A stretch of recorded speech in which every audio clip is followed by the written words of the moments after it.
ചിട്ടി സ്ഥാപനങ്ങൾ നേരിടുന്ന പ്രതിസന്ധികൾക്ക് പരിഹാരമുണ്ടാകുമെന്ന് മന്ത്രി അഡ്വക്കേറ്റ് ഒ.ജെ. ജനീഷ്.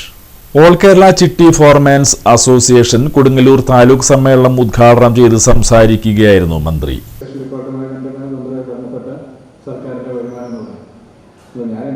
ഞാൻ ആദ്യമായി ഒരു മന്ത്രിസഭയുടെ ആദ്യ ബജറ്റിൽ തന്നെ അതും മറ്റാരും കൂട്ടാതിരിക്കുമ്പോൾ കൂട്ടത്തിലേറ്റവും ചെറുപ്പക്കാരെന്നൊക്കെ പറഞ്ഞിട്ട് ഞാൻ തന്നെ നികുതി കൂട്ടാൻ വേണ്ടി പോകുക മര്യാദയില്ലാത്ത കാര്യമായതുകൊണ്ട് ഞാനത് സംബന്ധിച്ചിട്ട് കേൾക്കാതെ മാറ്റി വെച്ചു.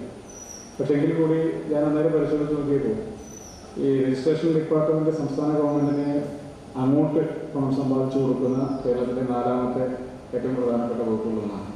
പക്ഷേ ഉദ്യോഗസ്ഥന്മാർ എണ്ണം എടുത്ത് നോക്കുമ്പോൾ അതിൻ്റെ ഡിപ്ലോയ്മെൻറ്റ് വളരെ കുറവാണ്. സ്ഥാപനങ്ങൾ എടുത്ത് നോക്കുമ്പോൾ ഏതെങ്കിലുമൊക്കെ ഒരു പ്രദേശത്ത് ഒരു ചെറിയ ഒരു സെക്രട്ടറി അല്ലെങ്കിൽ ഒരു ചെറിയൊരു ഓഫീസ് കെട്ടണമായിരിക്കും പലപ്പോഴും രജിസ്ട്രേഷൻ ഡിപ്പാർട്ട്മെൻറ്റ് ഓഫീസായി നിൽക്കുന്നുണ്ട്.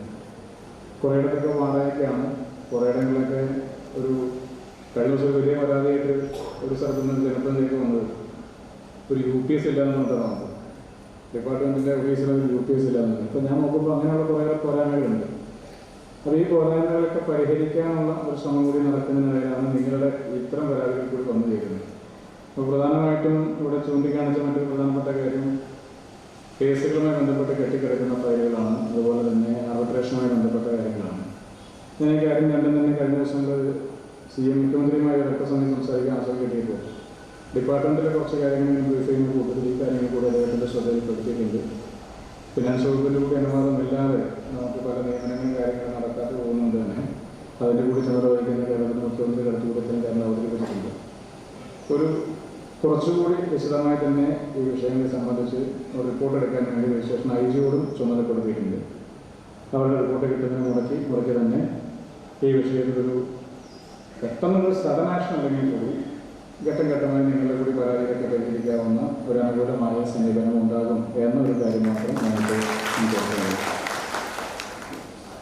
ചിട്ടികളും കുറിക്കമ്പനികളൊക്കെ തന്നെ ഏറെ പ്രധാനപ്പെട്ട ഒരു സാമ്പത്തിക ക്രമീകരണത്തിൻ്റെ ഒരു ഭാഗമാണ്. നമ്മുടെ സംസ്ഥാനത്തിൻ്റെ സാമൂഹിക ജീവിതത്തിൽ സാമ്പത്തികമായ ക്രയവിക്രയങ്ങളിൽ ഏറ്റവും കൂടുതൽ ഒരുപക്ഷെ മറ്റ് താലൂക്ക് പ്രസിഡന്റ് MS വിനയകുമാർ അധ്യക്ഷത വഹിച്ച യോഗത്തിൽ സംസ്ഥാന കമ്മിറ്റി ചെയർമാൻ ഡേവിഡ് കണ്ണനാക്കൽ മന്ത്രിയെ ആദരിച്ചു.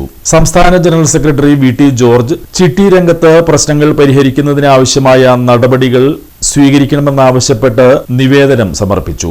Vice chairman advocate Ranjith Davis ചിട്ടി രംഗത്തെ സമകാലിക പ്രശ്നങ്ങളെക്കുറിച്ച് സംസാരിച്ചു.